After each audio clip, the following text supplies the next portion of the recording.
Good afternoon, ladies and gentlemen. I'm Ye Wanhe from Beijing, Cyan law firm. Thank you for the opportunity to present our analysis of various railway project models and provide recommendation for future railway infrastructure development. Today, I will walk you through key international railway project models, their structures, advantage and disadvantage, and conclude with actionable recommendation for the government.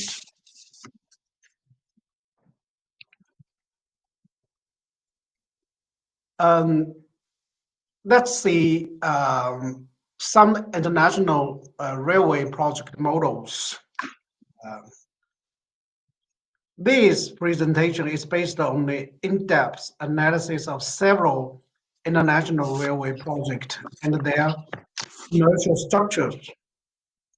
The objective is to present variable options for railway project development, financing, and operation, highlighting their strength and weakness. Our goal is to assist the government in making informed decisions for future railway infrastructure project. So let's see some international railway project models.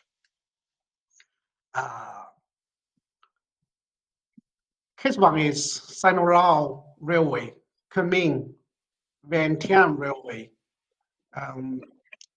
It is a BOT, build, operate, transfer model with a total project connection period of 75 years. 5 years for construction and a 50 years concession extendable by 20 years. Joint venture project company established between Chinese and Lao company. Major contractor consisting of China Railway Group, CIEC, Power Construction Corporation of China, and the China Railway Construction Corporation Limited, CRCC.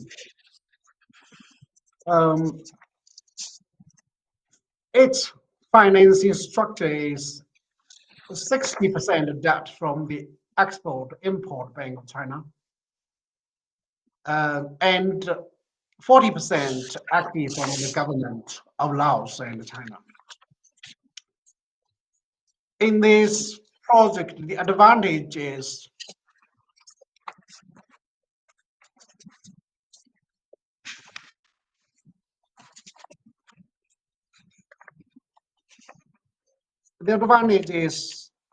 long-term concession allows for investment recovery through operational revenues. Disadvantage is high initial investment and operational risk due to reliance on user fees.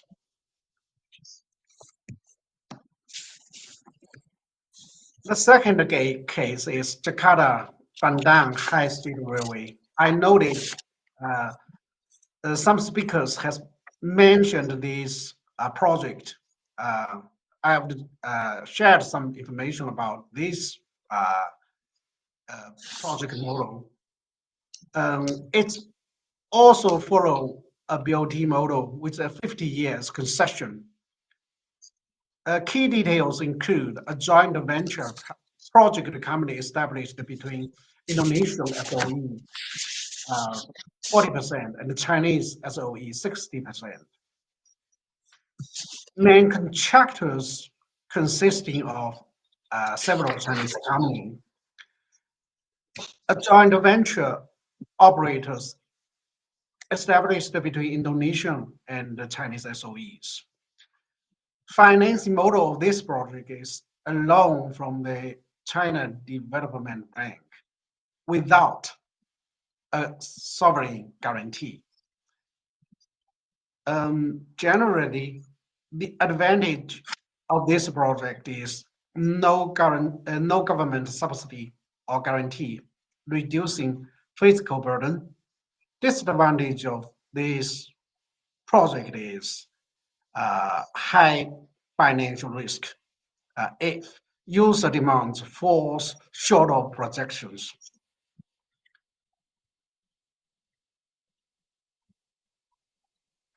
Case number 3 is Mombasa-Nairobi Standard Gauge Railway. This project uses a DBOM, design, build, operate, maintain model. Key aspects in this project is main contractor, China Road and Bridge Corporations, the RBC. CRBC to provide 5 years operation service. Financing of this project is like this: 90% loan from the Export-Import Bank of China and 10% from the Kenya Railway Corporation. Advantages of this project: no concession arrangement, reducing government fiscal burden. Disadvantage of this project is heavy reliance on external financing and operational expertise. This is the general points of the 3 cases. Some of them are our client to engage in this project.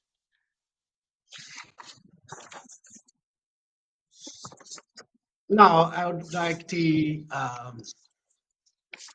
introduce potential models for consideration. The first model is full concession BOT models.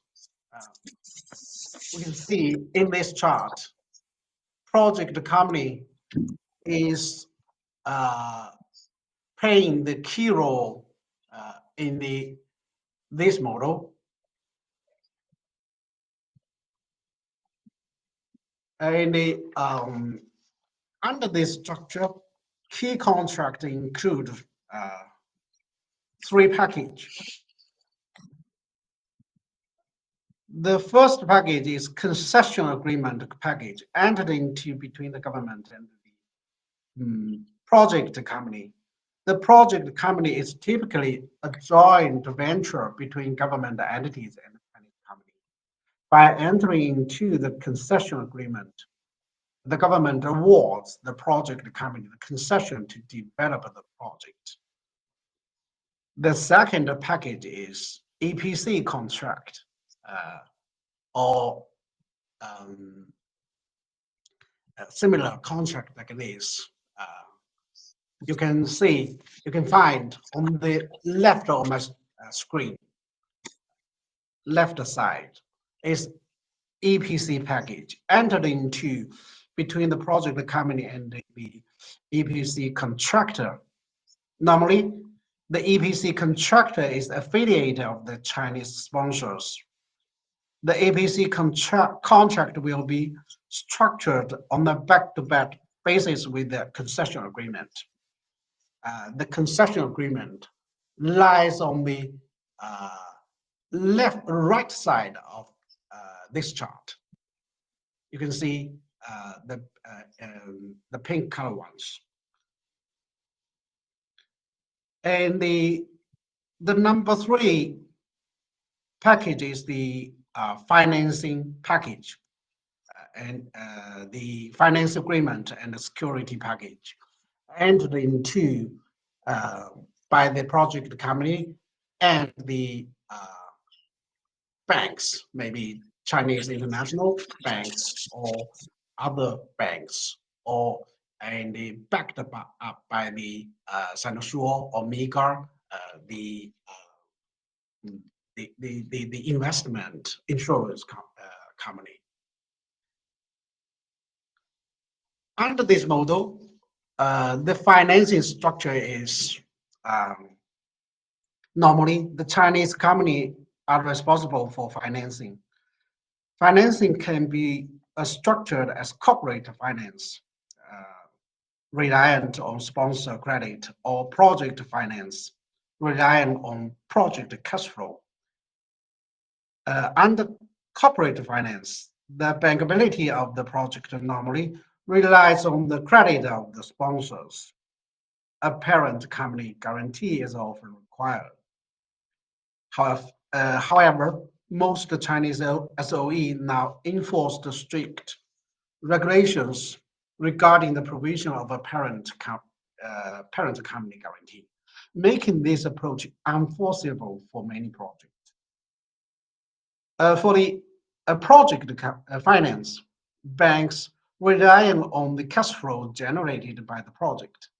This structure has a set of requirements on the contract structure, contract terms, and the security document to ensure the project has stable cash flow and a balanced risk profile. For the payment structure under this model, we can see user fee. If the cash flow relies on user fees, the main advantage is minimal government financial involvement, with the potential for high return if user demand is strong. However, the high finance risk for investors and the challenge of achieving economic viability solely through user fee are notably disadvantaged, which is also a key concern for the financing party and may affect the bankability of the project. Another payment approach is government subsidy. In this case, the cash flow will be more predictable for investors and the financing parties. However, the government needs to evaluate whether it has sufficient budget to cover the periodic payments. Number three for the payment structure is the hybrid structure, where the government promises to undertake the shortfall risk, i.e., the government will provide additional fund to project company if the user fee collected in the certain periodic does not meet the estimated budget. We can see, compared to user fee, this is more favorable to the project company and also improve the bankability of the project. Compared to the government subsidy, the government has less pressure on its financial ability, but the government need to evaluate whether the revenue risk is manageable and whether it is capable of financing the shortfall when user fee revenue are lower than anticipated.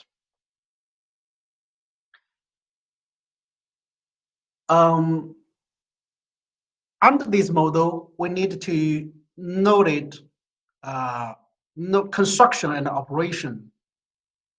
The risk of construction and operation lies on the project company. If the project company is a joint venture between government entity and the Chinese company, the decision-making mechanism needed to be carefully developed to ensure smooth implementation of the project. I would like to comment on this model.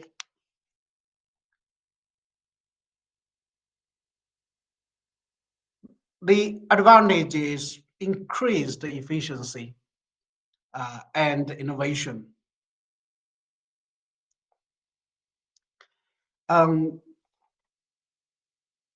Greater involvement of Chinese company in the project can enhance efficiency and drive innovation, potentially accelerate project delivery.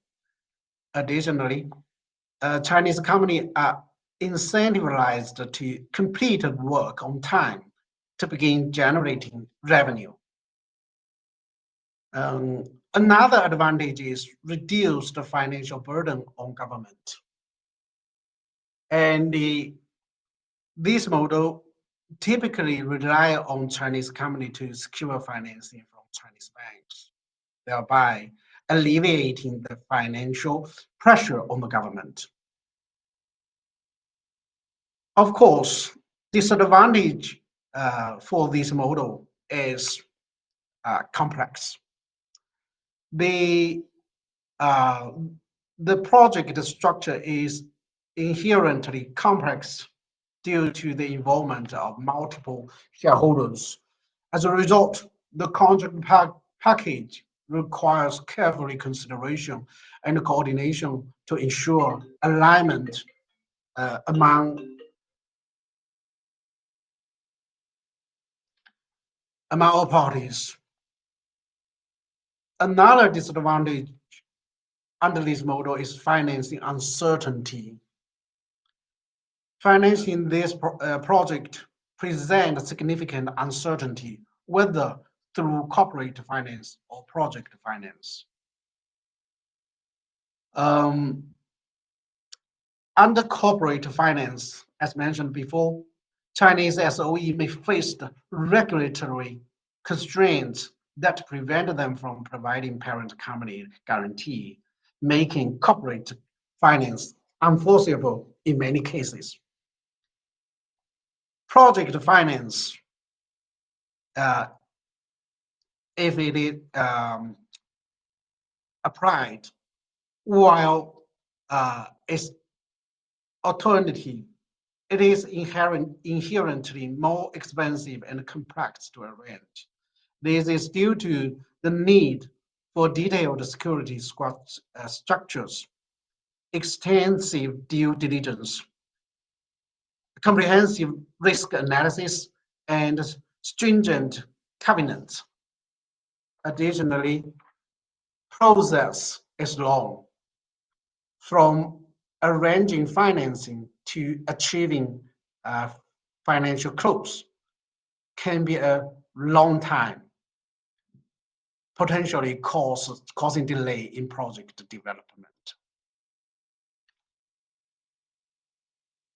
That's for concession BOT models.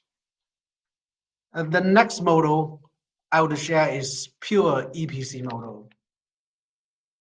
The key structure contract under this model is the EPC contract. The pure EPC model involves Chinese company providing engineering and construction service. And the relationship between the government and the Chinese company is very straightforward, i.e., the typical owner-contractor relationship. As such, the government has more bargaining power in the negotiation of the terms and have more control in the implementation of the project. The downside of it is that there might be some claims between the owner and the contractors due to inappropriate risk transfer and adversary behavior.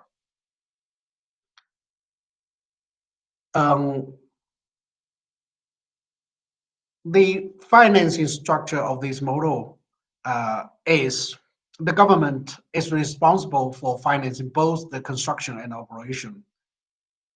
Financing options include sovereign loans or buyer export credit as evaluated by the financing banks on a case-by-case basis. The payment of structure under this model, the EPC contractors is relying on the government to provide a milestone payment to cover its cost and margin.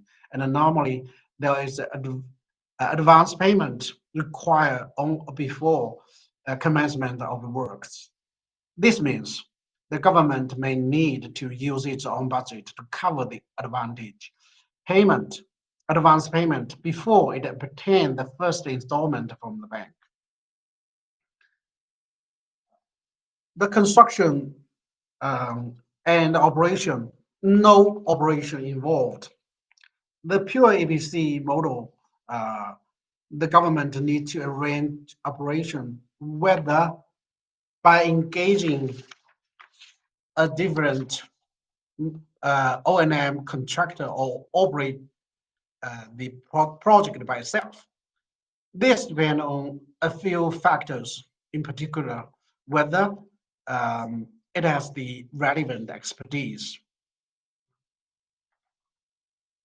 I would like to comment on this model, pure EPC model, compared to the BOT models.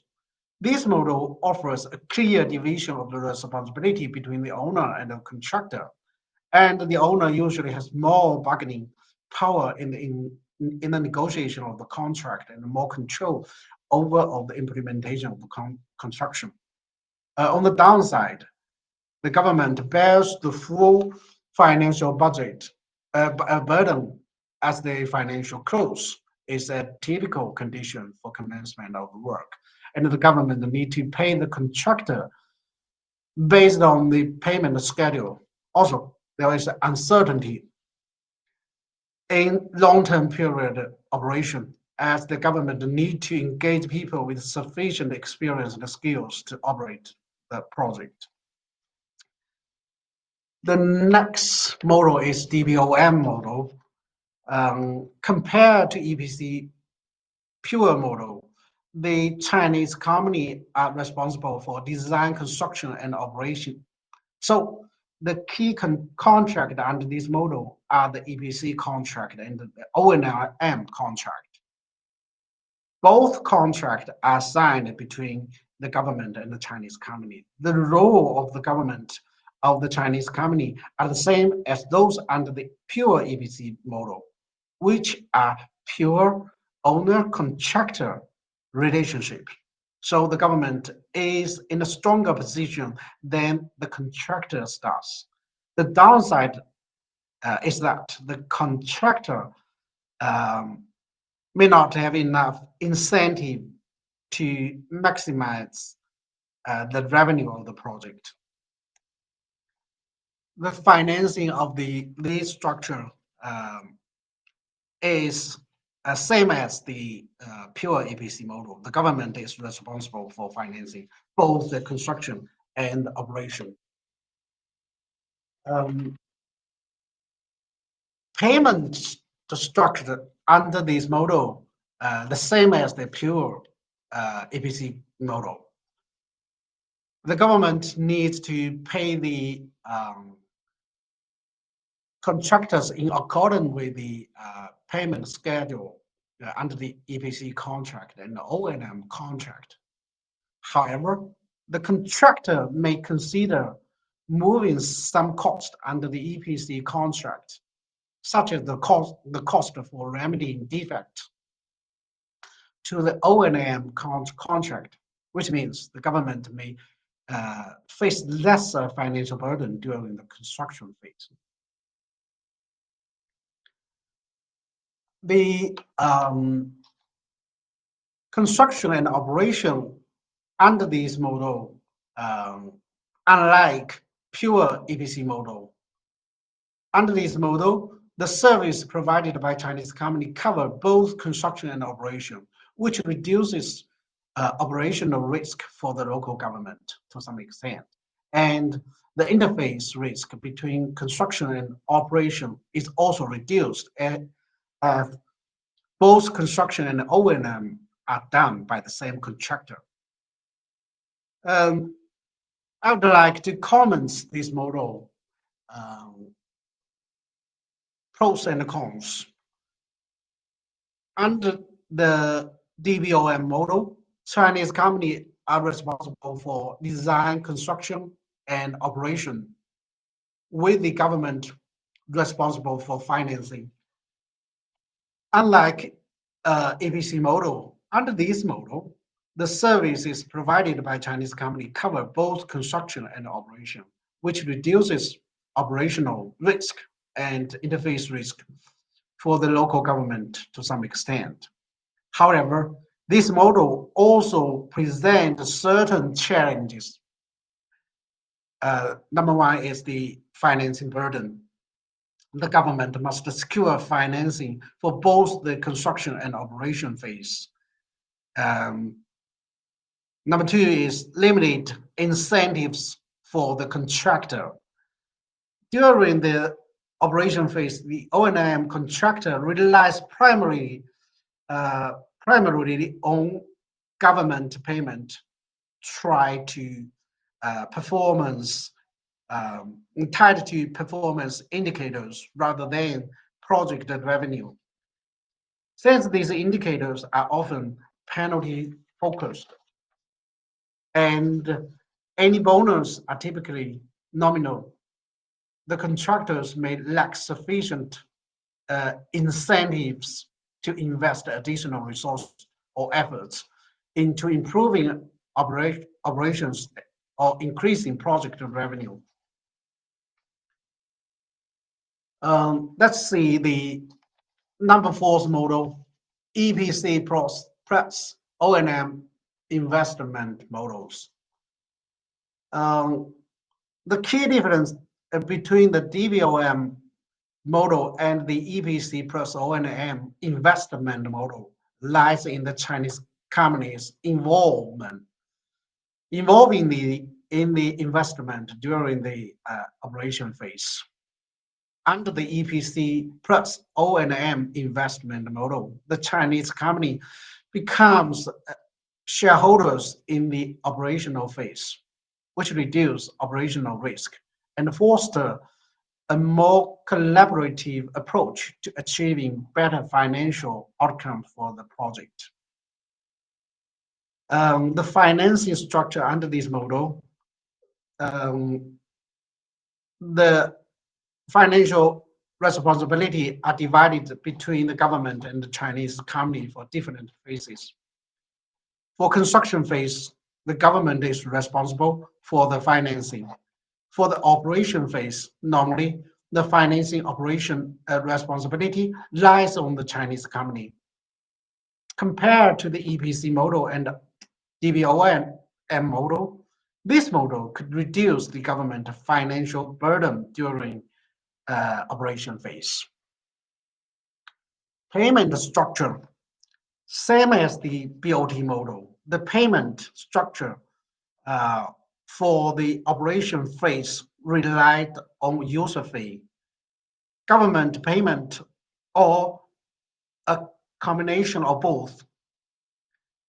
And the Chinese company relies on this to recover its cost for operation phase. The construction and operation under this model is the same as DBOM model. The service provided by Chinese company cover both construction and operation, which reduce operational risk and interface risk for the government. I would like comment this model. The EPC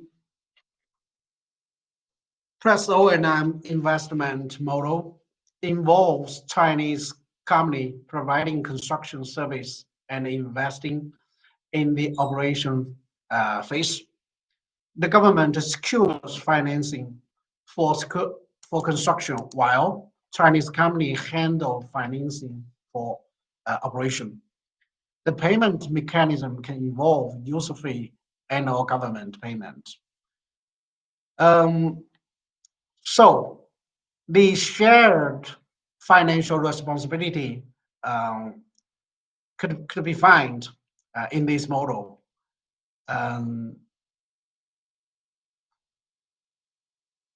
The potential for economic viability through operational revenue.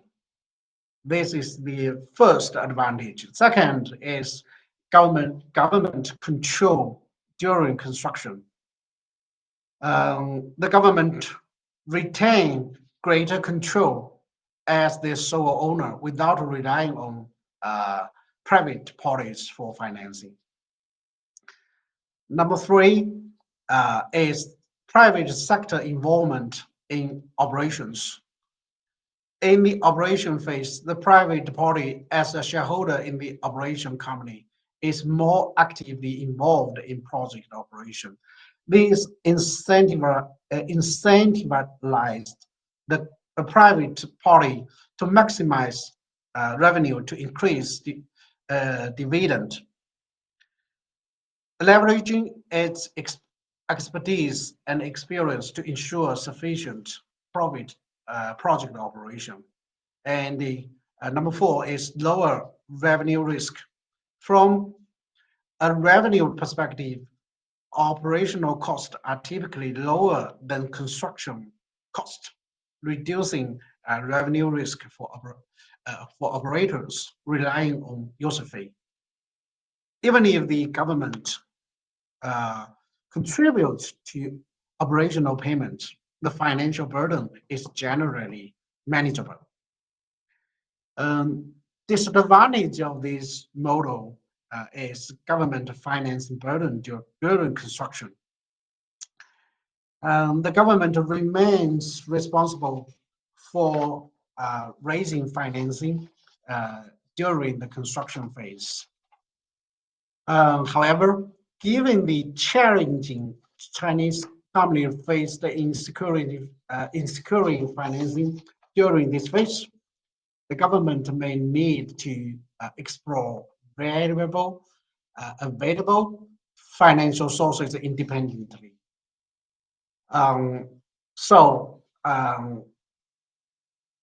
It could be easily summarized comparison of the 4 models.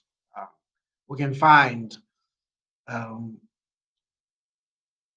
compare these 4 models for the project structure, and we can see EPC model and the DBOM is a simple model, but the financing burden is heavy on the government. The structure is complicated for BOT models, but for the financing responsibility, Chinese company take the whole financing responsibility. We can find the EPCOM plus investment model could be balanced between the project structure, not so complicated, but the government just take partial financing responsibility. Part of it, the financing responsibility lies on the Chinese company.